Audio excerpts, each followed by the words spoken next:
Luca Nation, we're continuing with our National Treasures series, our post-national, getting different guests on with different experiences and sharing it with you guys. And I think today's episode is going to be amazing, so I'm not going to do a whole minute spiel. You guys know these. Chris Hodge, Josh from Cardboard Chronicles, a better crossover than Allen Iverson. Welcome to the show, fellas. It's good to have you. Thanks for having us, Andrew and Cage. Yeah. Let's start Thanks, off guys. that intro. One, he doesn't say we're going live, so Chris is standing. We got a nice zoom in of his shirt for a minute Sorry there. about that. My laptop wasn't plugged in, so we're good. We're good now. Most of our audience is audio, Cage. Only our YouTube audience is just the trolls. They funnel to YouTube because they know that's what I manage. They don't mess with the podcast because they know Cage will lay it down. But listen, it's funny. That's not. But right before this, Andrew called me up. He's like, "How do I?" Well, he didn't even ask me how I answer. I'm like, Andrew, why are you not paying attention to me? Like, we're talking about capitalizing momentum from the national. And I'm like, Andrew, I can tell when you're listening and when you're not. What are you doing? He's like, I want to answer this comment on YouTube. I'm like, well, what did he say and why? And he's like, well, he's saying I'm defending Kobe Bryant. And I'm like, all right. What do you care? You're not Kobe's estate. Just let it be. And he's like, no. I gotta respond. I cannot allow this to stand. And I'm like, all right, fine. It's egregious. Just do whatever you got to do, man. So, Two topics today. One, I do want to get your guys' take on National, Atlantic City. Not being from the area, I'm sure you guys have some real opinions on what AC is. But Josh, I referenced your whether it was Card Ladder or your story post yesterday on Collectible. And I thought it was a brilliant analysis of kind of what's happening right now in the market.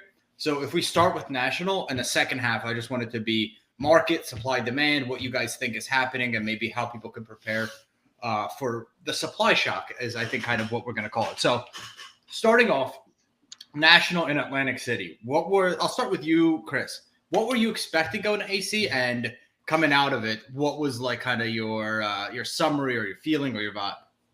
Well, Atlantic City on paper, is a Hall of Famer.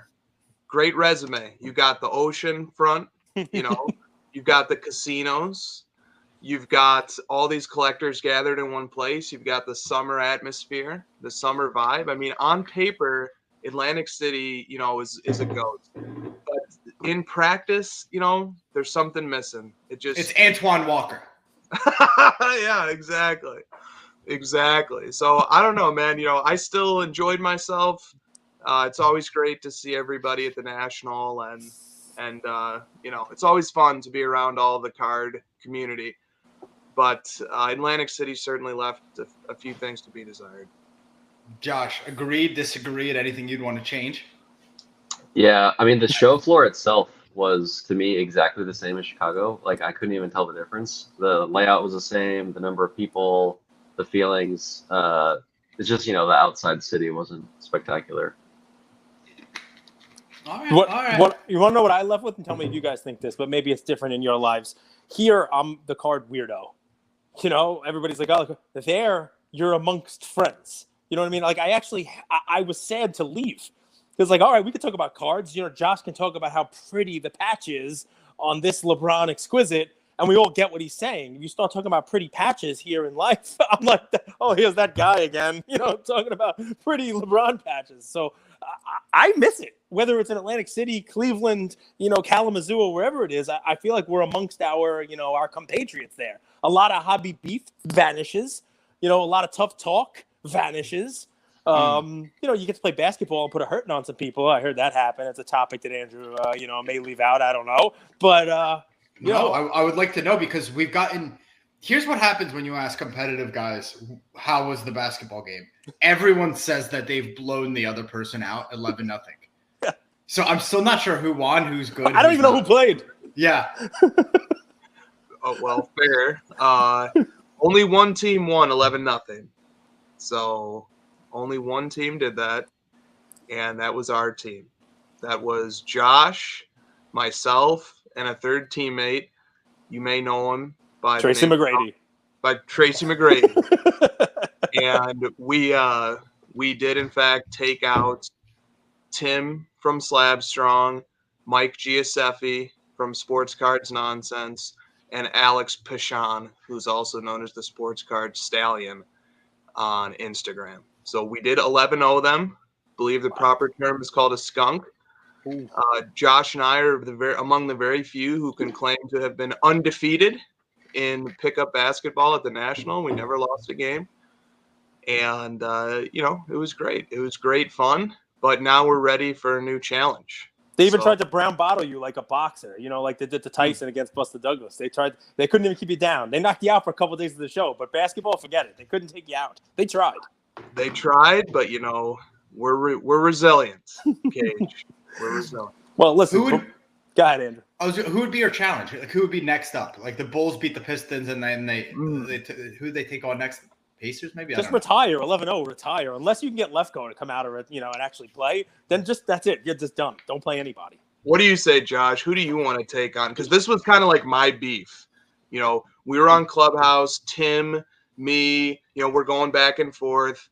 And so this was like Josh helped me vanquish my competitor. So now maybe Josh gets to choose who we play next. Well, in the sports world, after you win the championship, I think it's on the incumbents it's on everyone else to come challenge us. So we'll take on anybody. But we would love to play anybody in the hobby, really. Any other data platform teams want to start forming, or any podcasts? What's the next show you're going to be at? So, like, when can the next challenge be proposed? Oh, this is like a thing now. I will be at the Dallas show. I don't know if Josh will be there. I'll be at the Dallas show in 1 month from now. Well, it sounds like I need to go to Dallas. You know what I think you guys should do, though? Karate Kid got pretty stupid, but in the third Karate Kid, where he fought against Karate Mike Barnes, they changed the rules, and Daniel LaRusso only had to fight the championship fight. He didn't have to go through any of the other bullshit rounds, right? He was already in the finals. I say just let these other guys, fight for the scraps, and you guys, it's a national event only. But you guys, you have the title, you get to hold it for a year, and if somebody wants to come and challenge you at the next national, they could take you out. That's what I would do if I was sitting there with the hobby NBA, the hobby basketball belt. That's just me. Josh looks like he's ready to take on all comers. So he's flying to Dallas to take on whoever it is. Not me. Fair enough. Maybe Cage, maybe you need to represent our team. Yes. Boom. We got it. Listen, I got to tell you guys, I'm happy you're on. It's been about a year since we have you on, and I have to give you kudos because we've had on, and this could be some bragging for you guys, not like, oh, wow, I was on Lucas Tigers and Brown. Let me brag. But we've had on Ken, Gary V. We've had on Lefko. We've had on a lot of people who in the hobby. I don't know anyone in the hobby really that we haven't had on. And there's only one episode we've ever had that beats out the Coffee with Cage episodes. Your episode. It is our most listened to episode last year, 400 and whatever it was. It still reigns supreme as our number one episode. People love you guys, and I think they love what we bring out of you guys, good or bad or indifferent. So they love the combo, Cage. Yeah. They love the combo. Oh yeah. Real quick, this was the first time I met your brother Nick. He adds an interesting wrinkle, an interesting dynamic to the whole trio, right? A little I don't want to put words in your mouth. What is that dynamic? How did you get him to join the team? For people out there that don't know Nick, can you give a quick shout out to him? First of all, Andrew, you can confirm that Nick and I were together in the same room at the same time. Confirmed. Yes. Collectible dinner, for sure. We are two different people. So some question whether or not there's actually two of us. And Nick has been with us. He's younger, right? He is younger. He is younger by almost 3 years, and he's been with us since day one. And he, for example, one of the things he does for Card Ladder as the content manager is he built our Instagram account from scratch. And now it's got like 32,000 followers, and he's our chief content officer. So since day one. As someone who's tried to scale that part of our business, I know how difficult that is. So having someone in-house what I think is good about what you guys do in content-wise is it's educational and it's entertaining, right? You have like that vlog after the national, just like you guys live in life, enjoying it. That's important. People want to see that, but people also want to be educated. And Josh, I want to pass it to you real quick, man. I've been talking for a little while about the supply shop, but I've been talking about it on lower end cards. So I've been saying PSA is catching up on their back end reserves or whatever we call them, backlog. That's the word. Mhm. SGC has like the 5 to 10 day turnarounds. BGS, it looks like they had a revival, and then CSG really ramped up trading cards. They didn't even grade trading sports cards for a long time. They were mostly Pokemon. So we saw these like $50 to $500 slabs flood the market. But it does seem that's also happened with high-end cards.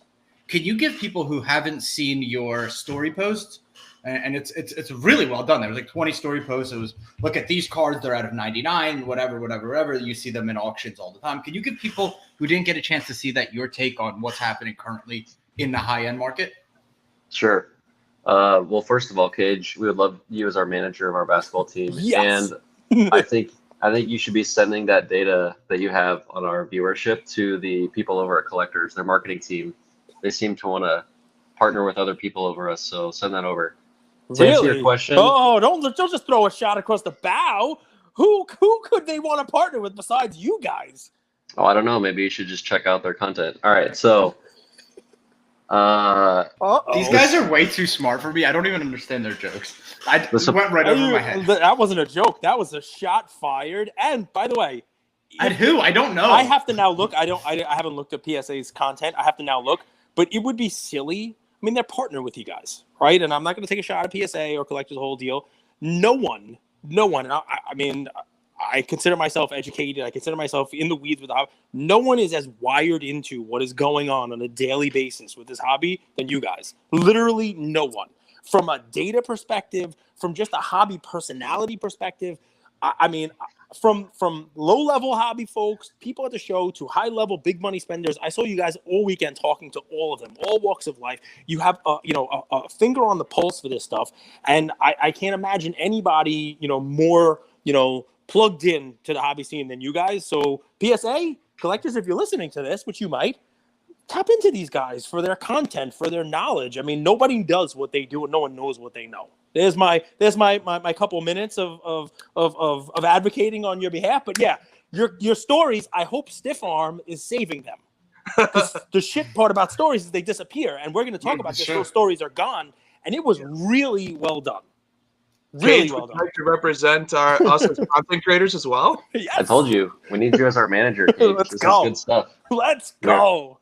We don't brag on ourselves enough, maybe. All right, I do want to get to your question. Yeah, I think shoot. it's a really good one. Yeah, so you pointed out that like the supply was increasing on sort of the lower tier mid-range stuff with like the grading, supply. And then a lot of people started thinking, well, then I'll just move my money into high end. This is going to be safer, more rare stuff. We saw the move to parallels. We've seen the move to vintage, high end. And then it was seen as though, well, this stuff will be safe because the supply is low. There's not enough to go around. You can't really manipulate that market. But over the last 6 months, I've been documenting the fact that the high end has actually taken a pretty significant fall, especially on like the RPA stuff. I've noticed like the Mahomes at a 99, Steph Curry 99, even the LeBron 99 is starting to see that dip. We saw it with the Jordan Fleer, which was sort of the combo high end, high pop graded stuff. But now we're seeing it on like the rare stuff. We're even seeing it on like these Marvel PMGs, the Spider-Man cards numbered to 10. We're seeing those dip.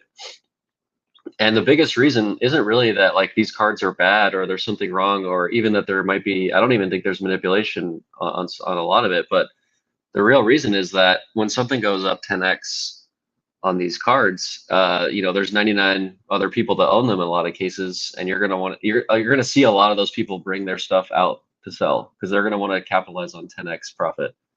So you're just seeing a lot of those cards hit the market every single time. There's been a Steph Curry 9.5 in basically every auction on every platform over the last 6 months. Same for the LeBron Exquisite. I remember in 2016 when I joined through 2019, I think I maybe saw 2 of those sell in total at auction, and now I see one every month. So it's fascinating to watch. And at what point, either when the price starts to dip down because the supply is up so much, or the new buyers of these cards are into them for too much where they don't want to sell, there has to be some point in time when that starts to happen. We haven't reached it yet. People are still selling. They still feel comfortable taking their money off the table right now. I don't know when it's going to happen, but it seems like we got a little bit ways to go because I'm still seeing these cards hit auction every single month.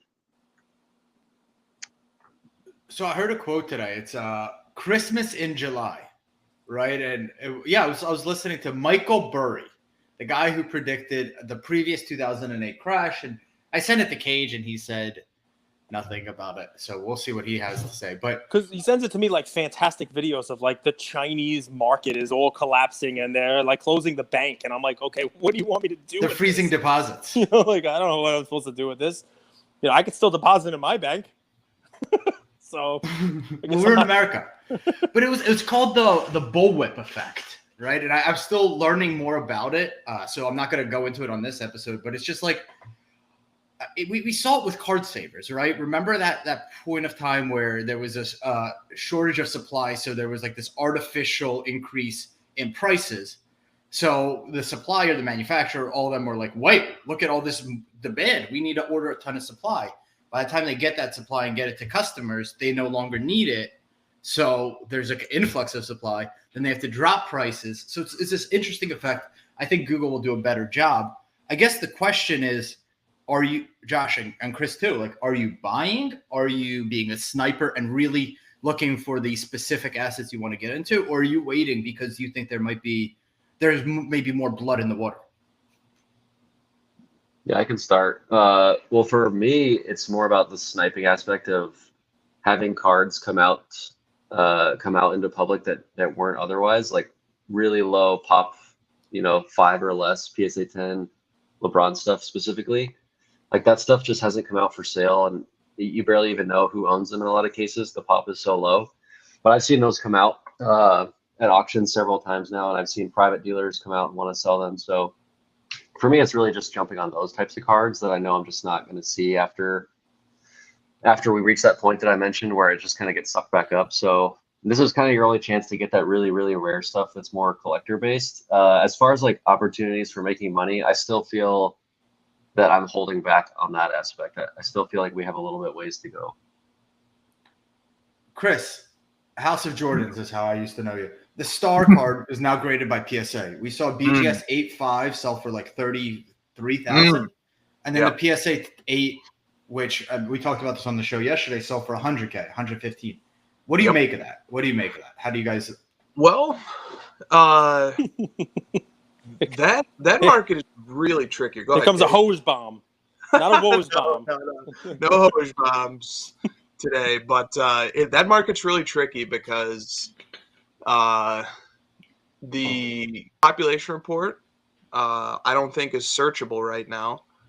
So that's something. If I was looking to buy one of these, I'd very much want to see the 84 star population report. So I'd wait until PSA makes that official. Last time I tried searching for that population report was 2 days ago.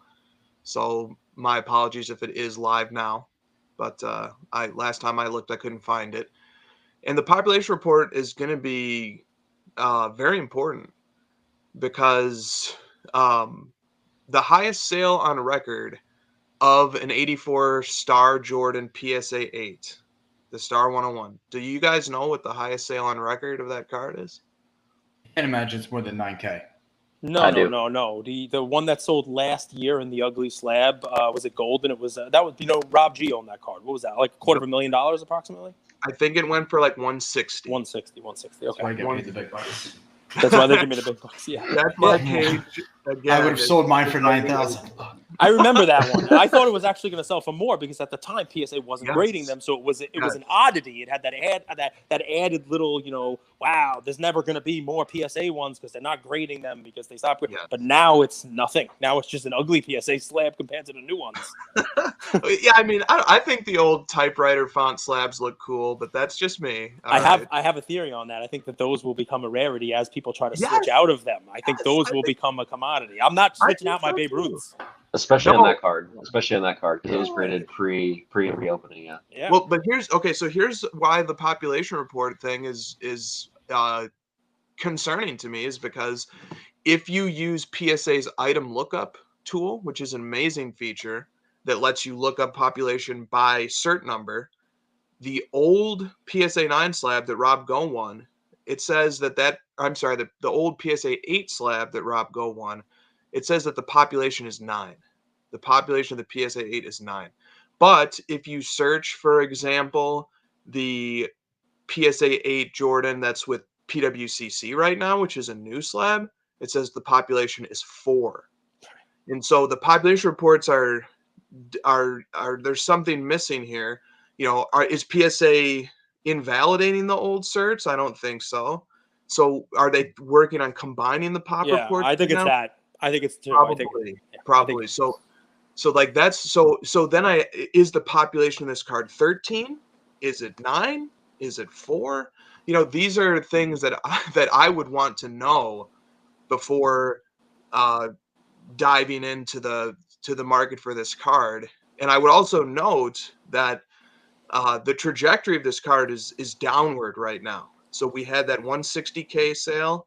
Now we've got 115K sale on the books. And now we've got another one coming up on PWCC that's currently in their premier auction. I think it's at $40,000 right now before BP. So I think that market is very much in flux right now, and there's still, you know, a lot of dust settling to occur. I didn't get a chance to ask you this the last time.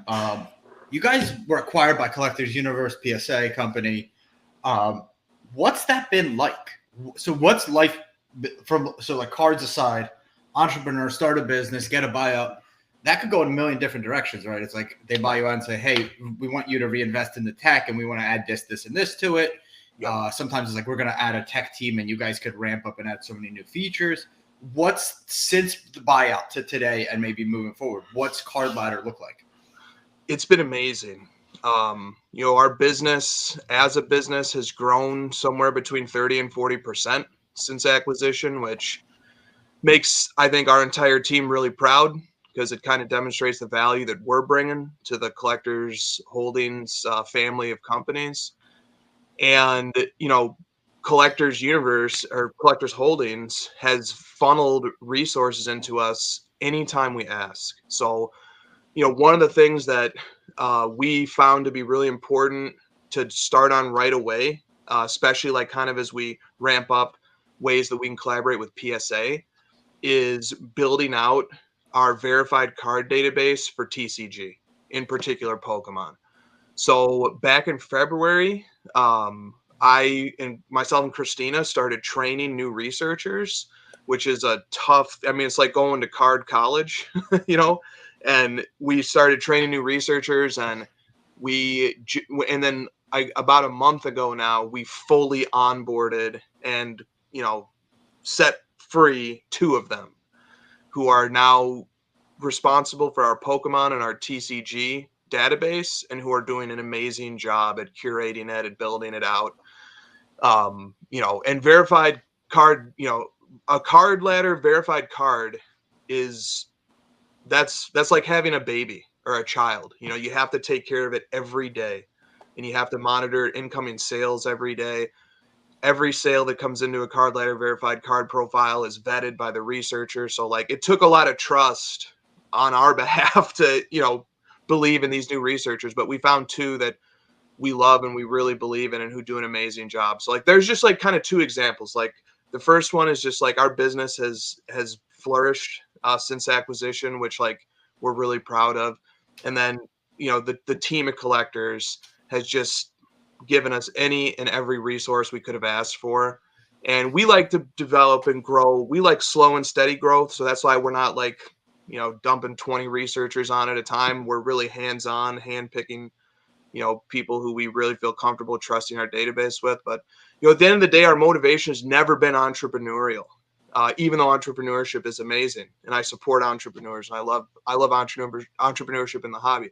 Our motivation has always been giving the hobby a data backbone that they know, you know, there are passionate people who really care about it, who really take the integrity of hobby data with the utmost seriousness. And that's always been the motivating factor for us. So it's amazing to be able to do that under the Collectors Holdings banner. I got a tough question for you guys. And this one affects me personally. Okay. Uh-oh. So I'm What gonna lean inning in are we real in? quick. No, the way better. So we do a show. Our community, I guess, is at least my community. Cage and I actually maybe have a little bit of different communities with overlap. I speak to the newer investor that came in as a flipper. That's like, oh, okay, I bought Zion Prism, but there's 20,000 of them in just the PSA 10. So let me learn cards a little bit more. And I started a Whatnot show. On the Whatnot show, we sell cards. And the goal is it to be all consignment. And hey, we sub to SGC, get the card back. If you want to liquidate, we could sell it through our Whatnot channel and you get paid in 3 days. Quick liquidity. But in the beginning, I had to buy my own cards, right? I had to source inventory. So I was sourcing from PWCC a little bit at first, now much more. And I would first off, you get to see so many different cards. That was brilliant. So I was like, wow, look at all these different Griffey inserts from the 90s and Bonds. But I would buy a card. I'll use this card, the Kobe Boss. I think it's 1998 Skybox. Okay. PSA 10. So that card in its lifetime has always had sales 500, 350, 500, right in that area in a PSA 10. What I think got a steal. I got it for 204 with buyers. So I'm out here like patting myself on the back. I'm like, okay, check this out. But then tomorrow I go and I look at the card ladder value and it's 204. So now if I run that card on Whatnot, people on the show are going to see, well, the last sale is 204. I'm not going to pay anywhere near that. So I got a good deal. But when I run that card, I can't even get my money back because they're just going to bid it at 195. And I take a good moment. And now I'm packaging this up, and I'm like, I just lost $20. I might as well just kept the card. So the question, by the way, Josh, put it a different way, is stop getting data. No, the question is, I'll put it in this way. Andrew buys a card that he thinks he gets a bargain on, right? Gets a deal on that. You discussed this in your story, right? About whether or not something is a deal, right? And this is real bare bones of the argument, right? But he walks up to a table at the National with a Juan Soto gold auto, right? Which before he bought it for his bargain price was $1,000 card. Let's just use nice round numbers, right? And he was able to buy it for $600. Again, round numbers, okay? He walks up to the table. The guys look at it. They can't get, a card ladder to load up for a second. They couldn't get anything to load up. But card ladder eventually was the only one that loaded up, right? And they get card ladder to load up. And at first they're like, wow, that's like $1,000 card, maybe $1,200. Let's figure out a trade. And they look at his card ladder. Oh, the last one that sold for $600. I'll give you $550. But the last one that sold is the one that he bought. Right. So what's a girl to do? Make it make sense. Help me make money. What's a girl to do? You need to start buying cards privately and not reporting them. That's right. Don't let anyone know what you paid. The Shyway Vlogs way of doing business. The other way to do this. I'm done. Take my eyes, but not my shirt. The other way to do this is what a lot of dealers basically evolved into. Even since when I started, is that they would just buy stuff that doesn't sell publicly.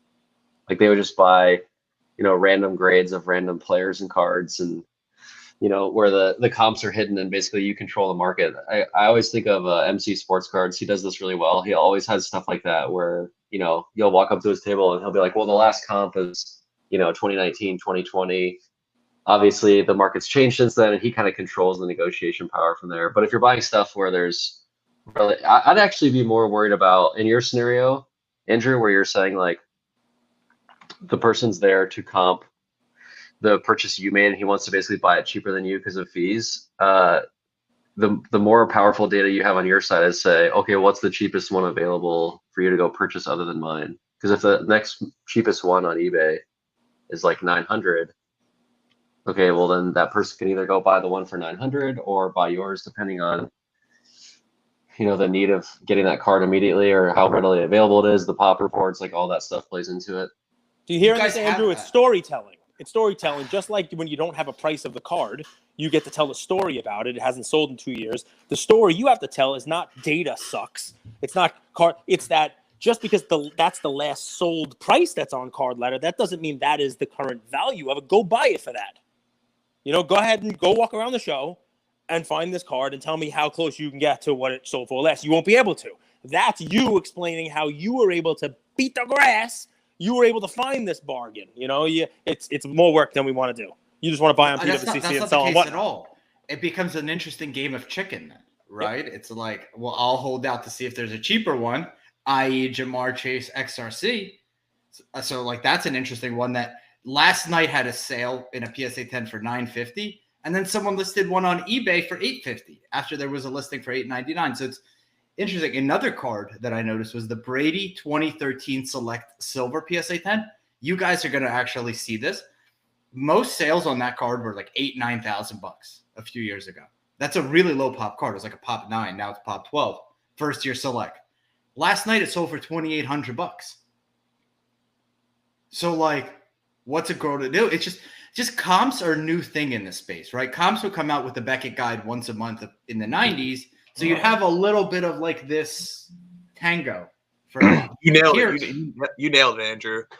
This is part of a bigger discussion about what is a comp in the sports card market and what sort of persuasive influence should it have on buyers and sellers. And I think that is a fascinating topic. And we've seen radical reactions to comp-based pricing. We've seen, I did a poll on my Instagram story a month or two ago in response to a comment that was sent into the crossover. And it was basically, the gist of it was, would you rather live in a hobby where card prices are based on comps or where card prices are based on feel? And that was the question, comps or feel? And the poll result was 50-50. Half the people wanted to live in comp world, half the people wanted to live in feel world. And like I would ask people, I'd say, what do you mean? What does it mean to price things based on feel? I mean, are you guys just kind of like being cute, but really you're still relying on comps? You're just like, well, if this other player sold for this, then I'm sort of going by feel, then this one goes for that. And no. People felt like they wanted to go to a show, walk up to a dealer's table, survey the landscape of cards, and then, sort of say, well, this price feels pretty accurate to me for this player, for this card, so I'll buy this. They wanted to go based on feel. And so I've been trying to wrestle with this concept. But here's the last thing I'll say on comps, all right? If comps truly determined market prices, then the price of any card would never change. That's right. 100% right. 100% right. So feel, and two things on feel, right? So one, are you guys familiar with the allegory of the cave? You ever heard of this? Plato. You know Plato. Okay, well done. So I'm not explaining it to you, but there'll be people who are listening who are. Was this Socrates' dad, Cage, that you're referencing? Pretty much. Yes, Aristotle's grandfather. This is how we speak here, right? Alexander the Great came in there somewhere before they all corrupted the youth. But hey, here's the thing, right? The allegory of the cave. I believe that we can talk about the youth and the hobby too. The data is the light, right? And the hobby before all big data came out was in the cave, right? And that was what they saw. I mean, the darkness was there. That was all they were familiar with. And what's funny about it is people they get out of the cave, they see the light, right? They see this is the way the world really is, and they don't believe it. They want to get back into the cave. Right? That's the difference between feel and data. And that's the 50% who are saying to you, I want feel, because that's the Andrew who, when he's dealing with his Soto card, he was having fun before Card Ladder loaded because they thought it on feel was an $1,100 or $1,200 card. And he was cashing in. But then when the data loaded up, the light shone, they got out of the cave, all of a sudden it's last sold for $600, guys. Let's go. I'll pay you $550. And all of a sudden, Andrew's like, let's get back in the cave. Turn the lights out. Let's do this, right? Your guy, my pain is your joy. I mean, it's a great story and a great example. But you know who doesn't operate on feel? And Chris and Josh were, they got some exposure to this. Josh, especially at the first collectible dinner. Institutional money doesn't go on feel. Venture capitalists don't come in and invest their money in an alternate asset class like we call this. If we're going on feel, they need data. They need data. They buy as a grading guide. companies and they make cash flow. They don't buy cards. But even the data we have, that's 1 comp, 2 comp, 3 comp, 4 comp, 5 comp, 6 comp, floor. It doesn't even these things. That's not enough, right? They need even more of a verifiable. They need we're much further along than we were a couple of years ago, thanks to companies like yours. But feel is not bringing in the big money we all want to come into this hobby. So that's, that's for the 50% who chose feel. You'll be operating in a much smaller It world. was me and all my other accounts. A bot campaign. Yeah. Okay. Look here. Okay, but look, it's so amazing to be in the position that Josh and I are in, because this has come full circle. At first, when the market was red hot, and especially for certain cards, it was skyrocketing out of control. We were accused of treating the hobby with kid gloves, being too anxious to report rising prices. The fact that we were displaying data of rising prices was contributing to, an out of control market and making it even hotter. And we took criticism for doing that. And now that the tide has turned, we're receiving criticism for causing the market to go down. And because we're reporting on the data and the sales as they're happening, that now all these data points are suppressing the market and causing it to suffer and and just kind of flounder where it currently is. So I've seen the criticisms from all sides now, when all that we aim to do is just provide the information with as little editorial flavor as possible. Try to be as objective about it as we can. You know how we get those, we send emails out on Card Ladder as a feature towards your collection increase or decrease. Those are sent through our no reply email. That's important to note. We get a lot of replies to those emails, and I look at them. Oh. And a lot of them are like, "Why do you keep making my collection value go down every day? Why are you doing this to me?" That is a Shyway email reply. That is a Shyway reply. I'm certain of it. Kids in the hobby. What did you want, Chris? What did you want to say about the youth in the hobby? Look, the youth in the hobby have done an amazing job of convincing the rest of us that they actually are not in the driver's seat. So we all have our friend David Marino. He recently was talking to me. He's like, look, the next Mint Collective, I'm going to do some outreach to the youth in the hobby. Do you think, we could team up and do some stuff? And I was like, David, hold on, man. These kids run this hobby, and we are the ones who need the charity. We adults who are losing our grails to teenagers. Now, I don't know if these guys have lawn mowing businesses, or maybe they shovel driveways in the winter and they just stack their pennies. But for example, there was a 2014 Prism Gold Messi PSA 10 that sold for over $500,000, won by a 15-year-old. The Luka Doncic Gold NT RPA out of 10 BGS 9.5, won by a 15-year-old. So this is the kids' world, and we are just pawns and peons in it. Is that a good thing or a bad thing? Well, it's just a thing. Oh, come on. And don't shoot the messenger. Mm-hmm. I'm just here to raise awareness of the kid tyranny that this hobby. Listen, let's peel back a layer of it. Are you guys Harden fans? James Harden. I like Harden more than most. Okay, so forget about James Harden. Let's try to apply Harden's lifeboat ethics to youth and aged in the hobby, or to the hobby in and of itself, right? Let's say we are, the people who have been around here for a little while. We're on a lifeboat, and the young kids coming in, 100 of them floating in the water. Would it be safe to say that over the last couple of years, we've taken on too many of them into our lifeboat? Cage, here's what I'm telling you. And by the way, shout out to Lifeboat Ethics. I definitely studied Harden, the philosopher, a few years ago when I took a class on environmental ethics. So we've got a Plato reference and a Lifeboat Ethics reference, which is this is why these episodes are the best ones we do. this brings in the list. Even though Josh is like, what the hell is he talking about? Look, Cage, why? Cage, what I'm trying to tell you is that we think we're the ones in the lifeboats, but we're not. The kids are the ones in the lifeboats. And the few of us who have been lucky enough to get a life preserver, we think we're living large, but these kids are calling the shots. And let me tell you something.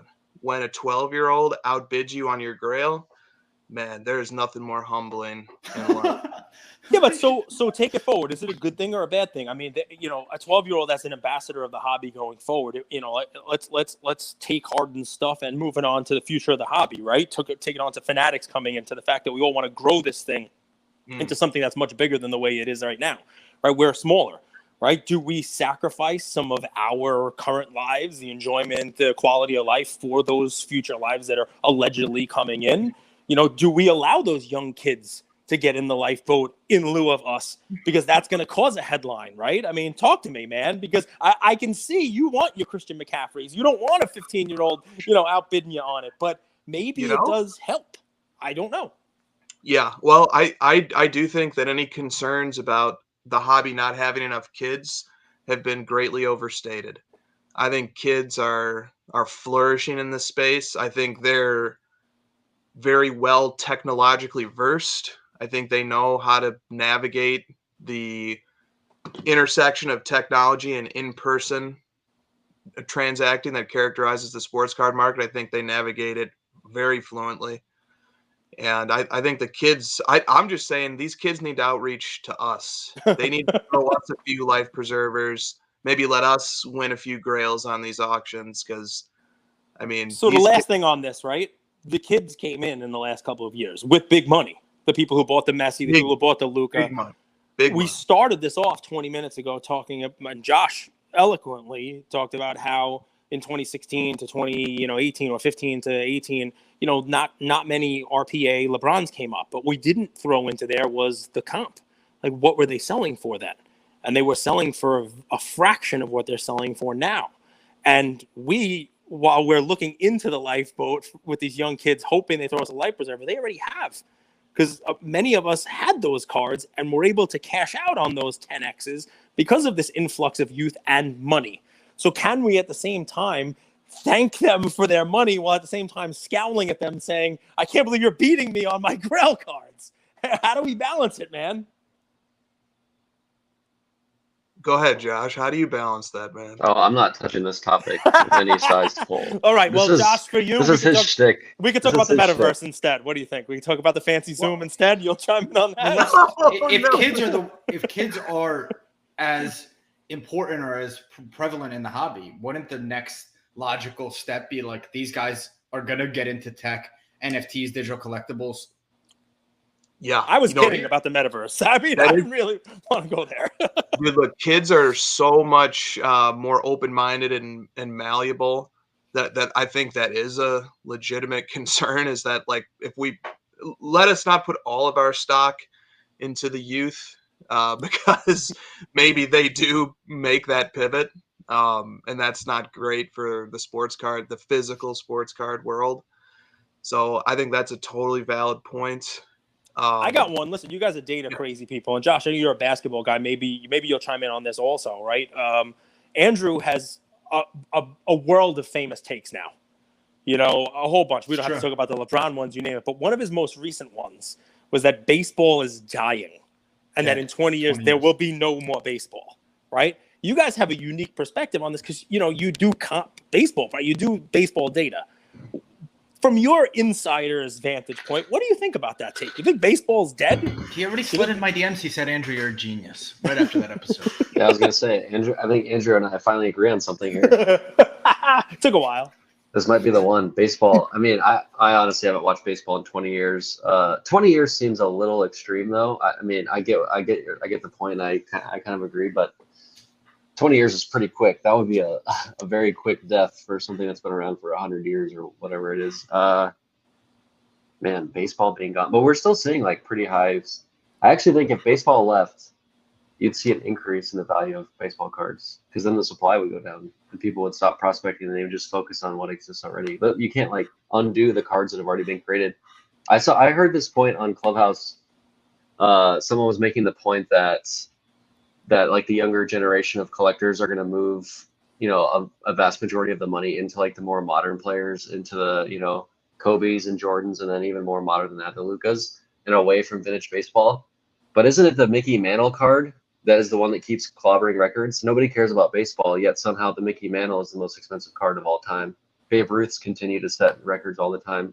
There'll always be this desire in the collectible space to be a historian and go want to buy the first of something, the originator of the space.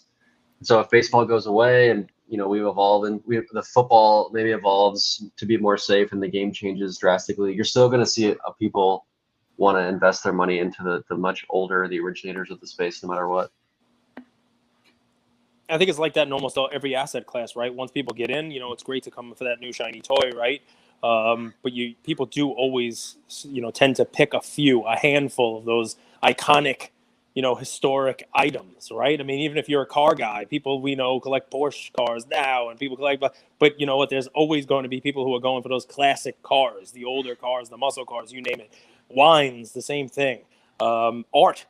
Right, people love art nowadays, right? I mean, you could buy a Banksy, I guess. You can buy some of the more modern arts, but still, the records are going to be set with Mona Lisa, Picasso, you name it. Whether you think it's, a great piece of art or not, it's now become something beyond that. And I think, Josh, what you're talking about, like the Mantle, Honus Wagner, Babe Ruth cards, I think those have moved into a different category in and of themselves just because of their age. Maybe basketball, Mike and some of the basketball cards will have that in, 20 years, 30 years, whatever it is, when they are, they're almost 100 years old themselves. There's a cool thread on Twitter, Cage. I don't know if you saw it, that the Mona Lisa was like stolen like 100 years ago or something like that. I don't know if you guys could search it. Two last questions as we're winding down. You guys walked the floor. What I think was cool about this national was how difficult, friction. You guys know this with UI UX. Friction makes people drop off, right? AC is as friction-full as it gets. Like, you have to fly into Philly, drive. It's not an easy place to get to. But the people that were there were really there. It was like truly the people who love the hobby. Like, I think you're not going there expecting that you're going to make money. You're going there because you're like, I really enjoy this. I'm probably going to spend about $1,000, $2,000 to get here. It's a down market as is. Was there anyone that you walked by or met, business person? I'll start with you, Josh, then I'll go to Chris, who really left an impression. You'd want to give a shout out. You'd want to be like, I like how this person or this crew or this team or this business has done things. Yeah. Well, I thought the Zero Cool booth was really impressive. There was some chatter that like Fanatics and Zero Cool was kind of like backing away. We hadn't heard from them. And then it's because they were saving up for this big bang at the National. I thought their booth was really fascinating, really engaging and fun. And I think, it gives me more optimism towards the future of the hobby outside of like the business side. You kind of laid it up there, Andrew, with like, it seems like there was all the reason in the world for there not to be a lot of people there and for people not to be excited, yet it still felt the same as last year in terms of the number of participants, sort of like the happiness factor and the fun factor from the people that were there seemed similar to last year, even though it should have been down. It should have been down a lot. Prices are down. Yet, like you said, it was tough to get there. The city was a little bit of a downer. But still, like, my takeaway is that every person I talked to was just thrilled to be there and thrilled to kind of have the personal interactions of being at the show and having fun. Because, we're in DMs all day. We're posting content. But when you're there, it's a much different vibe. You're able to, like, be more empathetic in person, see your friends, catch up on things. Like you said, the hobby beef sort of gets squashed just because you're there. And what's the point of all that if you're just there to have fun anyways? So that was kind of my main takeaway from the national and less focused on like the prices going down. South Park and I dapped each other up. There you go. See, look at that. Miracles do happen. He stepped to me kind of heavy. Oh, he was angry. I diffused it. Angry in the middle of trade night. Oh my gosh, Yeah. wondering if Ryan was going to have to step in and like break it up, and you wouldn't want to cast a pall on the festivities of the trade night evening, But yeah, I think if Jimmy was there, that might have been the first time in his life he wasn't smiling. If he heard that guy, he really stepped to you. He was like, He was like, "What are you coming after me?" And I'm like, "Wait, didn't you call him a slob?" And he was like, "No, that's somebody else." And I'm like, "See, I can't keep all this together, Andrew. People just call you names." It's true. I confuse And I said, them. sometimes I start a set in South Park, South Park, and I don't even know where it's going. I just hope I find it along that. I drove to the Philly airport with him from AC, and when we drove into Philly, he was like, "See, I told those guys that this place was not nice, and I was like, man, you say that to his face, not to me.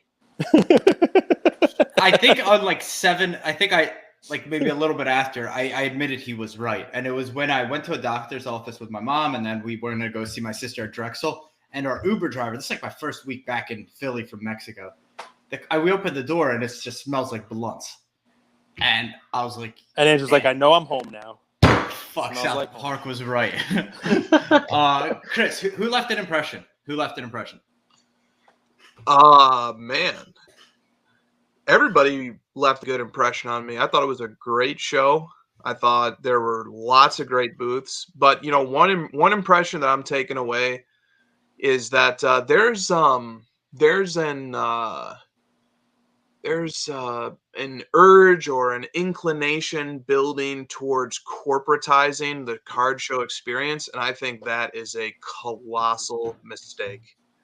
I think the thing that makes the Nationals so well attended, and the thing that makes the Dallas Card Show thrive, and the thing that makes all of our great card shows great, is the opportunity as a collector, an investor, a dealer, flipper, to participate in the action on the floor, at the trade nights, at the dealer display cases, at the show. It's the chance to be in the game and to bring your Zion case or your Pelican case, or bring your PSA box, that holds your cards, and put them on the table and get some action going with the dealer, make a trade, make a sale, take the new card you just got from the dealer, put your favorite one in your pocket, and it puts an extra bounce in your step for that day. And then the ones that maybe, you see as flip opportunities, you take them to a different booth, or you take them to trade night and you make moves, and you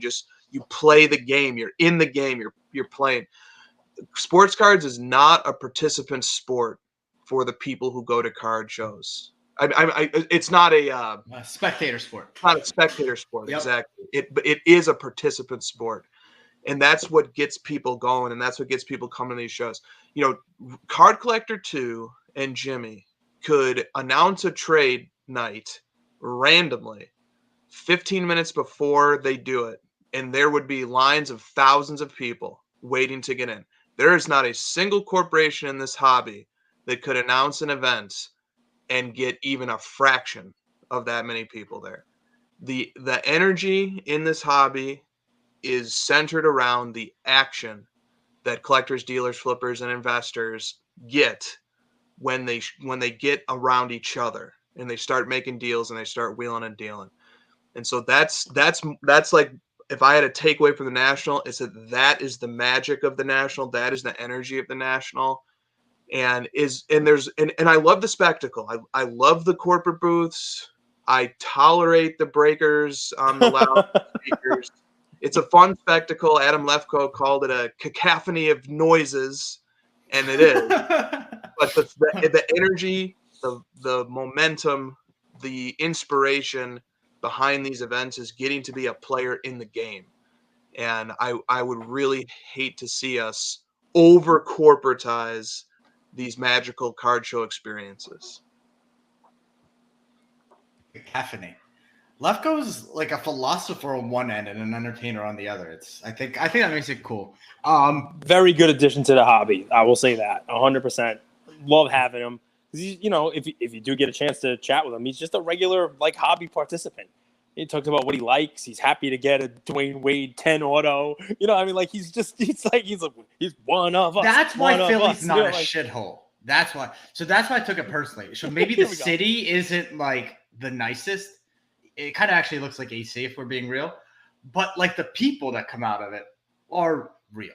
You don't meet a lot of these stuck things, guys. He gets you don't very meet a hung lot up of on stuck-up people from Philly. What's my home? What do you mean? I grew up there. My takeaway, and I'll say this live on an episode, and I told you guys this on the floor, the importance of an app like yours was on full display at Atlantic City. I mean, there was a dichotomy of success with dealers. The people who were able to use your pricing tools, people who used it ahead of time to comp their cards and didn't have to use it, people who were able to get on your app, they had a better show, right? People who knew their stuff ahead of time much to Andrew's chagrin. Last question, and you please be honest. Come on, forget that there's millions of people listening, probably another 100,000 viewing. Forget about all the and shout out Collectible real quick, because Collectible is someone that's is a corporate business that they came from the traditional finance space, but what they do is they get behind people, and I think they're able to put on an experience. 3 out of the 4 nights was right Collectible at their nightclub. Everyone who wanted to get in from our list got in, even the waitlist people. Then the Friday dinner, I wasn't at that, or was that Thursday dinner, Cage? So Thursday was trade night, and then there was a Friday dinner and a Saturday dinner. But there were other events, but I liked what they were doing. I liked who they partnered with. But Chris doesn't have to say anything more. He started off talking about the youth of the hobby and then said Dave Marino.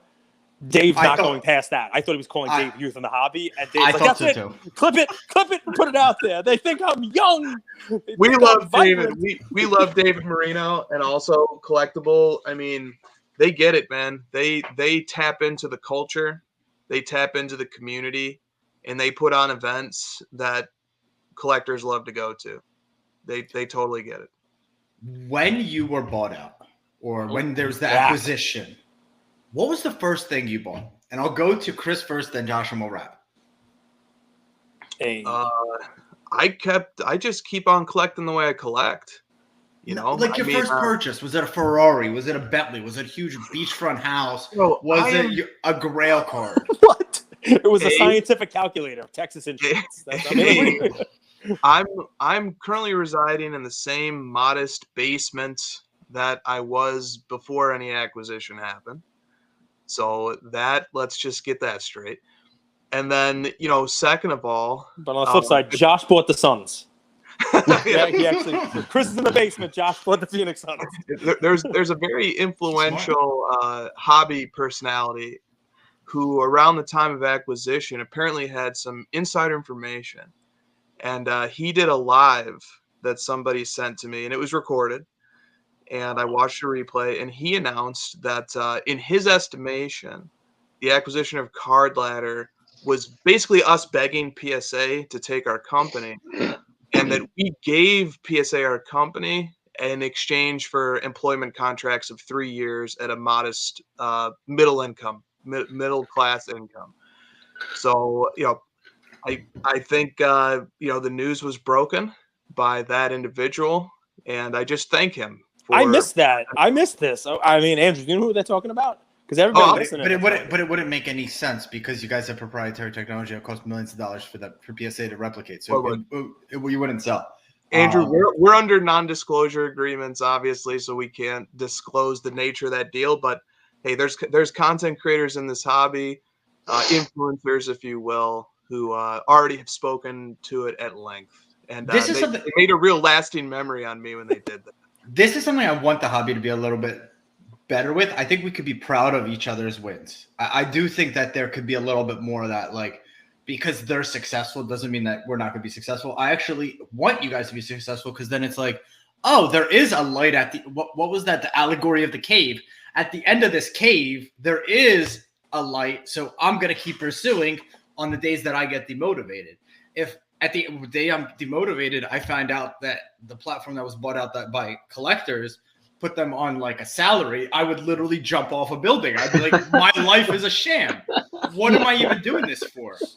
So, Josh, you bought the Suns? Devin Booker? All right, so it's a really good story. It's not as humble as Chris's, but I'll try. So my 2007 Honda Civic, in my eyes, it's a perfect car.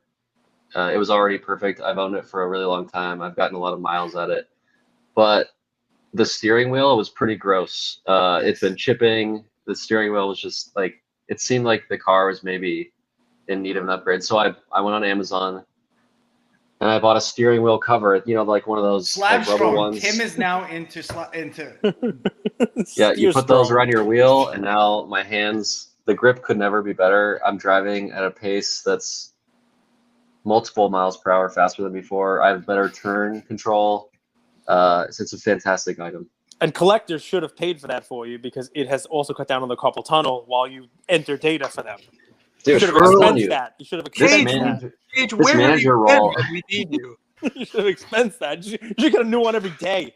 You need to be our personal manager, lawyer / event booker / I mean, I think you guys are doing all right. Listen, I know when there's events in the hobby, people want to have you there because I mean, like I said, I think you're wired in, and I mean, I'm an old man. They used to have this commercial for E.F. Hutton. You know, when we talk, people listen was their advertisement, right? Because they were like, so on the street when E.F. Hutton talks, people listen. That's you guys. You know, when you guys talk about something, people listen because you're not just starting a sentence and not knowing where you're going to end like some people do. The Michael Scott classic. Yeah, I mean, you know, it's one of those things, right? I mean, it's reasoned out and lucid thoughts, you know, and you have the data to back up where you guys are going with it. So, yeah, I mean, you make it pretty easy. I hope the folks listening at home, you know, enjoyed this. It's it's insight into these guys. Atlantic City was kind of a shithole. Chris was sick, but they both left, you know, with sort of the same impression I have. That is, even though prices are down, the hobby isn't. So, you know, that's. Can I do a PSA? Can we please stop calling this a super spreader event?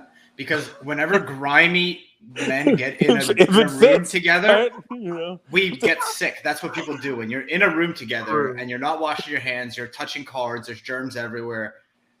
People get sick. I don't like that panic.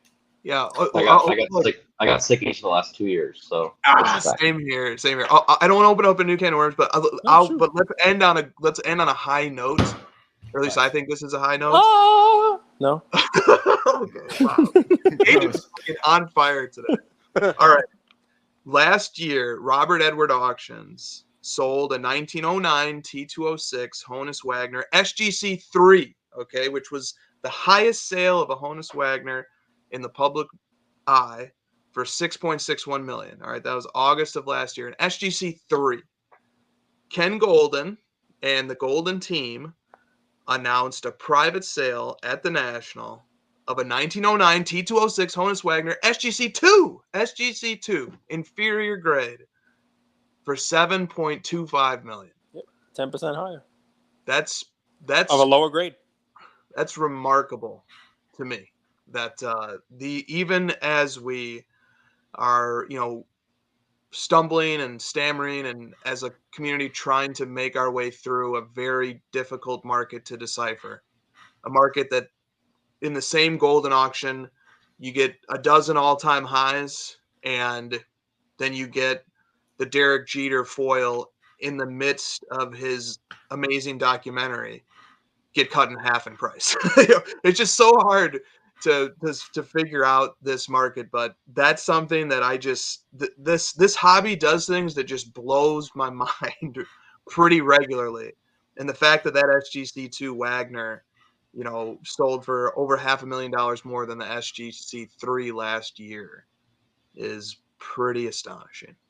What's the serum that you pump into people, Cage? The truth serum? What's that sodium pentothal. Okay, Chris, where does the 9.5 mantle end? The SGC 9.5? Yes. Right now it's at 7.5 right now. I mean, my expectation is that card comfortably breaks into the 8-figure territory. And, you know, to me, the question is, how do you value it relative to a PSA 9? Do you put it as equal to a PSA 9? Do you put it a touch below? Do you put it a touch above? Because remember, SGC 9.5 is not Gem Mint. SGC 9.5 is a special SGC grade known as Mint Plus. It's somewhere in between Gem and Mint. So I think this card comfortably ends in the 8-figure range. The thing that fascinates me is if a PSA 9 52 mantle is worth 12 to 15 million, will it surpass that? Will it match it, or will it come in underneath it? That's the big question that I'm fascinated by. Cage, any thoughts? Yeah, any takes on that card is exactly the perfect example of the 50% that talked to Josh and Chris about feel, because the data points are the data points, right? And a Mint 9, and you think, oh, well, PSA 9 is worth this and the whole deal. But if you were to actually look, this SGC 9.5, hold it to the side for a second, there are 3 10s, 6 9s. If you were to just take a piece of tape and put it over the top of those slabs of what they are, right? I believe, and I could be wrong here, I haven't seen them all in person. You know, obviously scans are scans, the whole deal. But I believe that 9.5 is nicer than 2 of the 3.10s and nicer than 4 of the 6.9s. Wow. That's just me from a card viewing, eye appeal perspective on the card itself. Now, I think, and Andrew talks about taste tests all the time, that would be an interesting thing to do. That'd be fun. If we took the 3, it would be 10 of them, and just, put the pictures up next to each other, tried to not be cute about lighting and the whole 9 yards, and gave a real Pepsi challenge kind of, Coke versus Pepsi next to each other. Here's the 10 of them, rank them, and see where they fall. That would be an interesting thing. My own opinion, that 9.5 sits somewhere in the top half of the 9s and 10s that are out there. So that's feel, though. That's feel. That's not data. That's all feel. Yeah, I'm with Cage. This is a really nice looking copy. Like, I don't know much about vintage, but I'm looking at it right now, and it seems to be perfectly centered left to right and top to bottom. And I know a lot of these have issues with like it's not being super white around the border. This one looks really white. So, and there's no like fraying on the edges.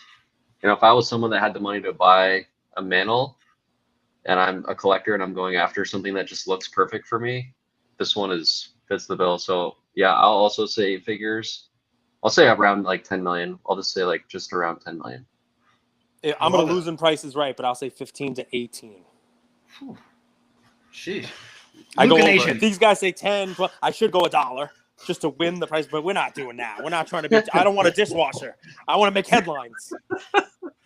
Cage coined this the national treasure, and I like that. This series, all the entire month of August, you guys are going to get a variety of guests from all walks of life sharing their takes. I hope you guys enjoy it. It does take a lot of effort and time, both from our part, but from the guest part, to coordinate and make this happen. So I hope you guys appreciate it. Send some love to all of our guests. Make them know that you watched the episode, you enjoyed it. Share your takes, opinions, comments, all that stuff.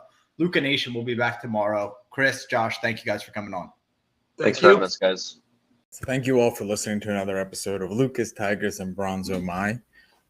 I wanted to tell you about a new service that we have starting as of today, and I'm really, really excited to bring it to you guys. So as a part of our partnership with SGC, we got 50 free submissions every single month, and many of you have taken advantage of that. And it's amazing that we could have the opportunity to 650 episodes, 675 episodes in, to go ahead and give back to our community. As people were sending those cards in, they asked, can we send 5, 10, 20 more cards to you guys? We'll pay for it, but we wanted them graded with SGC. You guys know SGC is turning cards around in 13 to 14 business days, have incredible customer service, and their secondary market values are going up day after day after day. And that's exciting for the hobby and exciting for the grading landscape. So we didn't want to just rush into it. We wanted to do it right. And what we did was I relocated here to Boca Raton, Florida. I opened up a P.O. box maybe 5 minutes away from SGC, and I will be hand delivering and hand picking up the cards. So you don't have to worry about anyone else touching your cards. It will be me, and I will update you every step of the way. So here's how it's going to work. I'm going to personally pick up the cards from a P.O. box, prep them, new card saver, new penny sleeve, and deliver them to SGC every single Tuesday. Why Tuesday? Well, it lets the stragglers over the weekend come back through on Monday and gives me a day to prep, and it basically gives SGC the entire week to work on grading those cards. Once your cards pop, only then at the end of the process will you be paying for the service. It's $25 per card, simple as that, and the turnaround times have never been faster. We're hearing right now 13, 14, less than 20 business days. So there it is. 9170 Glades Road, number 135 is the P.O. Box in Boca Raton, Florida, 33434. 9170 Glades Road, number 135, Boca Raton, Florida, 33434. Of course, you could shoot me an email or shoot me a text anytime, and I'm always available. Many of you already have my email. It's iamandrewgoldberg@gmail.com. or my cell phone number, 215-519-9154. Reach out with any questions. I could walk you through the process. I've hopped on the call with quite a few of you, and I'm happy to do that. Love you, Luca Nation.